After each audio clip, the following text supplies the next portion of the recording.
Olá, este é o Por Dentro da Política e eu vou conversar com o deputado João Caramês, do PSDB. Sempre um prazer recebê-lo em nosso estúdio. Bem-vindo mais uma vez, deputado. Muito obrigado, Jorge. O prazer é meu.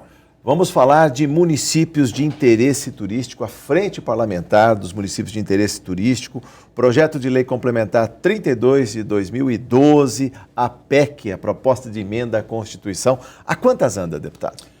Bom, depois de um longo trabalho, exaustivo trabalho feito pela comissão nomeada pela mesa há 2, 3 anos atrás, nós concluímos o trabalho do PLC, o Projeto de Lei Complementar, que cria os novos requisitos para a criação de instâncias e também municípios de interesse turístico. É um projeto inovador, um projeto moderno, onde cria 2 categorias de municípios, de instâncias, e cada 3 anos haverá uma competição para saber quem realmente merece continuar sendo instância ou não, e aqueles que não merecerem cederão seus lugares para os municípios de interesse turístico.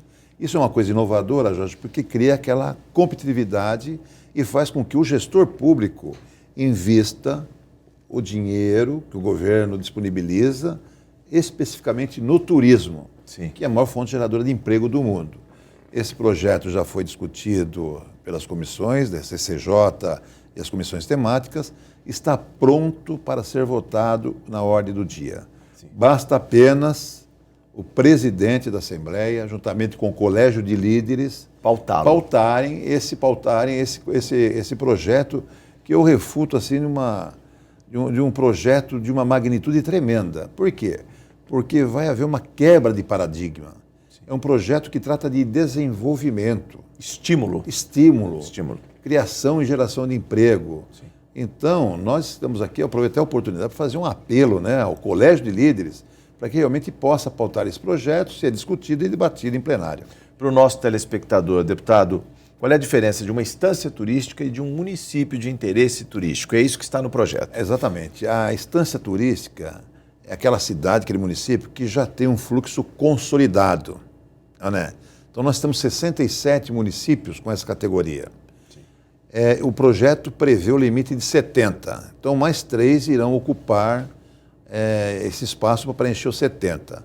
E interesse turístico não precisa ter um fluxo consolidado. Sim. São aqueles municípios menores que têm uma certa potencialidade turística, mas infelizmente não têm o recurso necessário para dar o primeiro passo, para fomentar o turismo na sua cidade.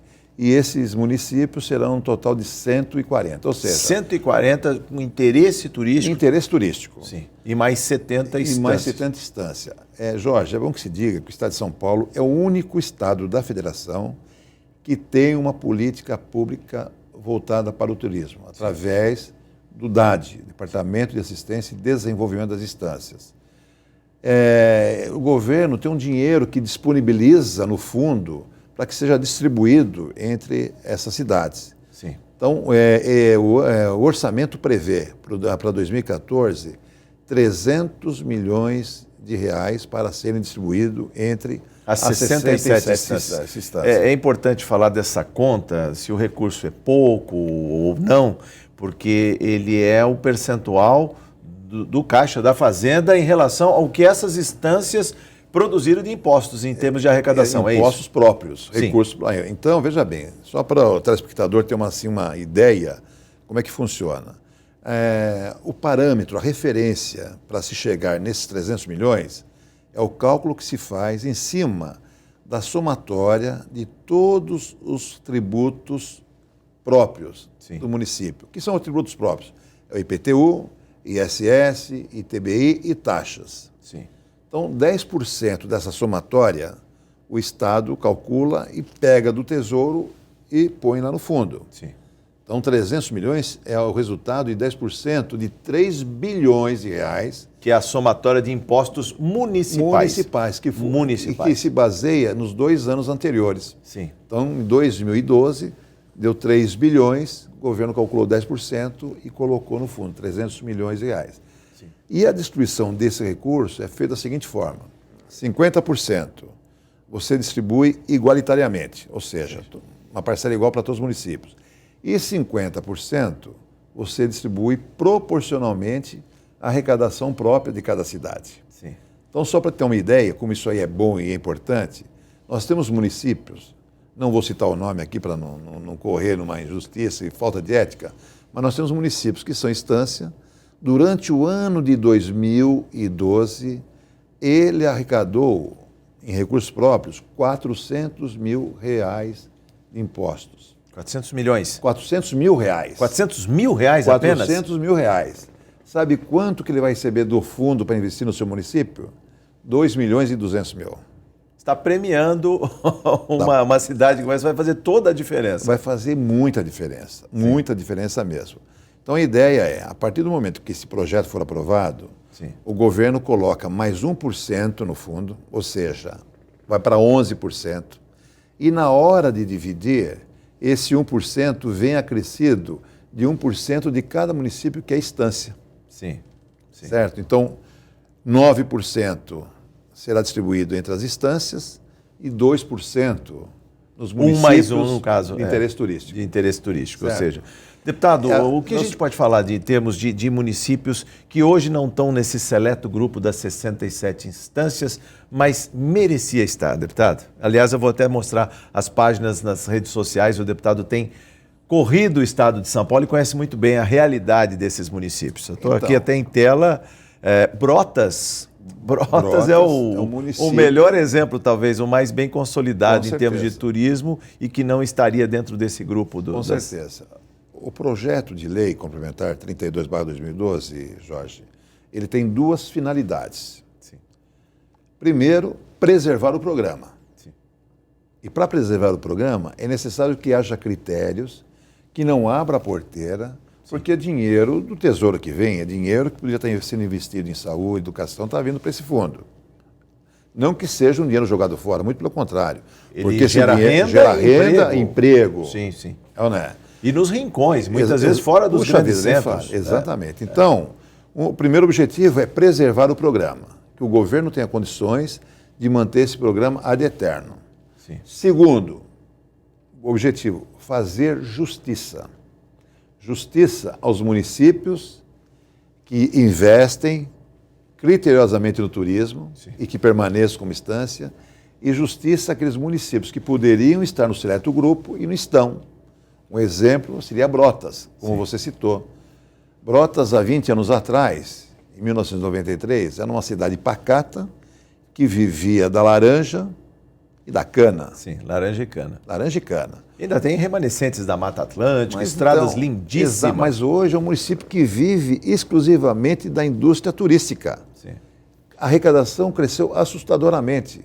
Então hoje nós temos pequenos empresários que até então, naquela oportunidade, eram sitiante, era dono de uma fazenda, que hoje são empresários, aonde abrem as suas portas. Já virou um hotel-fazenda. Hotel-fazenda, Agora, há de se dizer também, porque cuidar da natureza faz bem. Em Brotas tem o Jacaré-Pepira, que era talvez o tributário do Tietê, que não é poluído. Talvez o único não poluído braço do Tietê. Você já fez o rafting? Não fiz o rafting, mas eu sei que é muito bonito, muito bom. Eu tive a oportunidade de fazer, é uma coisa maravilhosa. O rafting de Brotas... É um boião, desce o rio... Não, é no bote. No bote, tem o bote e tem o Mas boião. O bote, ele desce na corredeira, alturas de 5 metros, 6 metros, 8 metros. Sim. Então, é maravilhoso. Brotas, o rafting de Brotas é conhecido mundialmente. Brotas é o tricampeão mundial de rafting. É um dado importante. Faz toda a diferença. Faz toda a diferença. E não é instância. Público que não é só de Brotas, região, do estado de São Paulo, do país, e olha, quiçá até de outros países que vão conhecer as corredeiras do Jacaré-Pepira, dos outros rios, inclusive, que também cortam lá a região. O que falar do caso das instâncias já consolidadas? Não há uma certa ciumeira da parte dos gestores, dos prefeitos, quando se fala em abrir o leque para novos municípios de interesse turístico, deputado? Olha, nós temos que reconhecer que no início houve uma dúvida em relação ao que poderia ganhar e perder a partir do momento que você abre a possibilidade de outras cidades virem competir. Mas temos que reconhecer também que, a partir de um determinado momento, nós tivemos total apoio da APRECESP, que é a Associação Paulista de Municípios que são instâncias. A APRECESP apoiou incondicionalmente o nosso projeto, concordou em abrir mão de 1%. Esse espírito solidário tem que ser observado e enaltecido por parte desses municípios, que possibilitou uma equação e o governo poder atender as duas categorias de município. Sim. O mais importante de tudo é que, a partir de agora, a partir do momento que for aprovado, haverá, sim, uma fiscalização bem mais severa. Por quê? Porque o objetivo nosso, do governo e da Assembleia, é fazer com que esse projeto possa gerar renda, gerar emprego. Por isso que eu disse para você no início, é um projeto que trata de desenvolvimento do Estado de São Paulo. Sim. E essa fiscalização vai consistir no quê? Que os municípios terão que investir exclusivamente no turismo. Sim. Na qualificação. E como é que vai ser esse investimento no turismo? Eu digo mais qualificação de mão de obra, no bem receber. As pessoas querem ser bem recebidas, ter uma boa cama para repousar, uma boa comida, uma paisagem, mas com a devida informação também. Por exemplo, exatamente. Então, o que é investir no turismo? É fazer o acesso em condições do indivíduo chegar até a sua atração turística, Sim. É fazer um bom receptivo, é fazer um bom balcão de informações da cidade, Sim. É qualificar a Dona Maria. Maria. Ter também um departamento de turismo vocacionado, interessado Exato, em divulgar ter a cidade. uma secretaria de turismo, ou secretaria, ou diretoria de turismo. Sim. Ter um plano diretor de turismo. Plano diretor de turismo. Isso é fundamental. Senão não vai conquistar recurso de um fundo se não merecer. É condição sine qua non. Sim. Então, enfim, são recursos que vão até o município para o prefeito realmente investir na capacitação da mão de obra. É importante que um garçom saiba atender bem o seu cliente, não é isso? Sim. Aquela Dona Maria, por exemplo, que faz a melhor coxinha da região, que é conhecida regionalmente, dar condições para que ela saia da informalidade, através de prepará-la para a Lei Geral da Micro e Pequena Empresa. Tudo isso o projeto de lei complementar prevê e contempla. Deputado, então você veja que a abrangência que tem esse projeto. Como formar cluster de turismo? A gente não pode olhar o limite municipal, até porque já falamos isso em outra oportunidade. Quando se olha a paisagem, você está em São Bento do Sapucaí e do outro lado tem Campos do Jordão e no meio das duas cidades a Pedra do Baú. De quem é a Pedra do Baú? De Campos do Jordão ou de São Bento do Sapucaí? Como se discute, por exemplo, circuitos turísticos? Através de uma ampla discussão e amplo debate entre os municípios, criando a regionalização turística.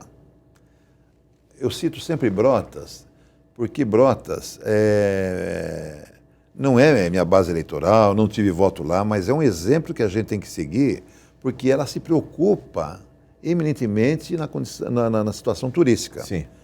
Tem lá, promoveram recentemente o Brota Mais 20, para discutir o que vão fazer para atingir os próximos 20 anos. É tudo uma questão de planejamento. E lideraram também lá um circuito turístico da Serra do Itaqueri, para reunir aqueles municípios e discutirem também um planejamento regional, um plano regional. Sim. Então, isso é fundamental.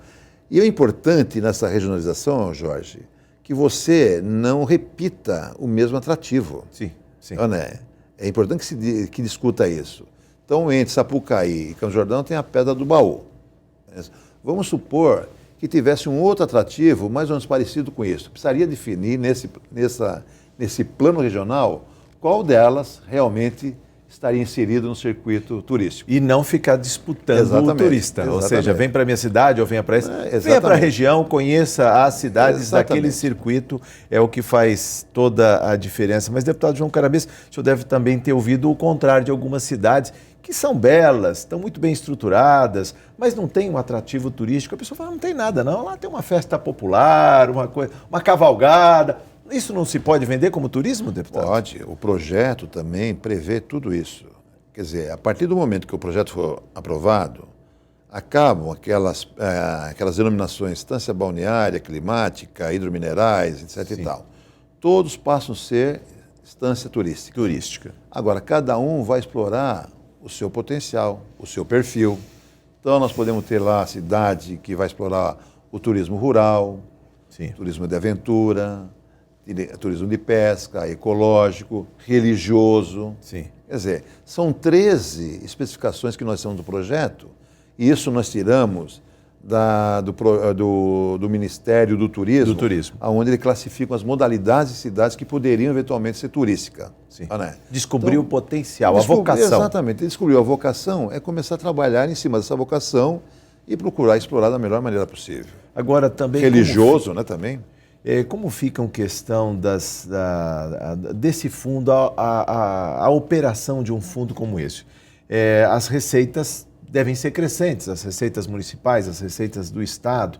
Como fica a disputa, por exemplo, para uma cidade que tem vocação turística, mas nunca investiu em turismo? E outras que estão sentadas em cima do título de instância turística, instância hidromineral, climática, balneária, deputado? Isso irá aparecer no momento que for feito o projeto revisional.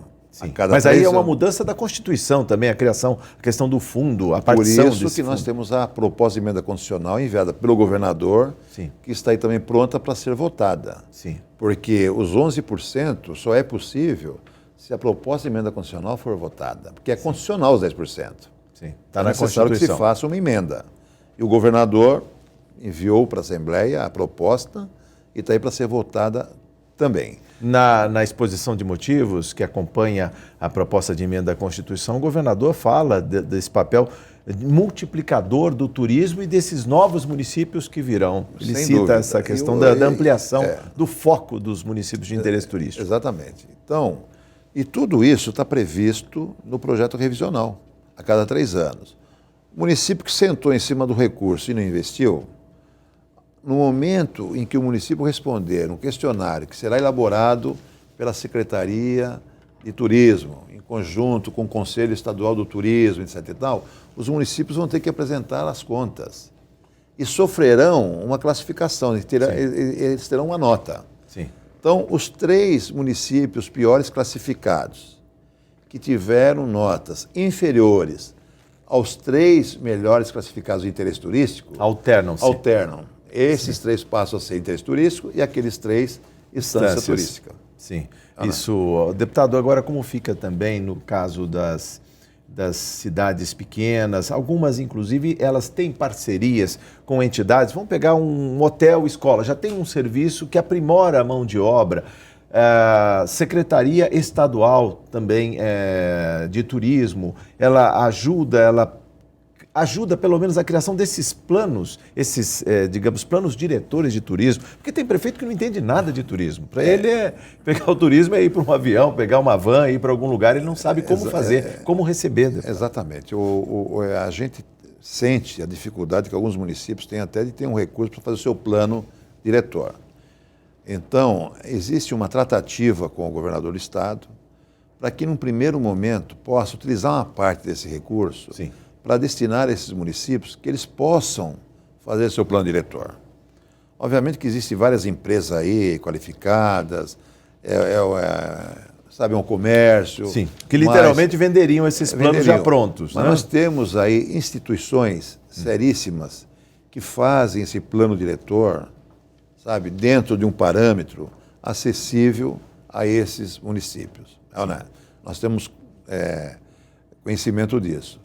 Então, a partir do momento que o governador tomar essa decisão e realmente concretizar, é possível que esses municípios recebam e, a partir daí, eles deem um primeiro passo para começar a se estruturar na criação do seu município com interesse turístico. Muito se fala em recepção de turistas por conta de uma Copa do Mundo ou das Olimpíadas. São grandes eventos, eventos planetários, eventos midiáticos. E o turismo das cidades, os roteiros turísticos, que podem alavancar o emprego, não para recepcionar as seleções da Copa do Mundo, deputado, mas receber bem os paulistas e brasileiros que visitam essas cidades e hoje não tem informações, não tem vias mapeadas, roteiros, pessoas preparadas para receber, deputado. A gente vê muita gente reclamando, por exemplo, o prefeito, ninguém vai na minha cidade, mas o comércio não abre no domingo, não tem uma agência de turismo.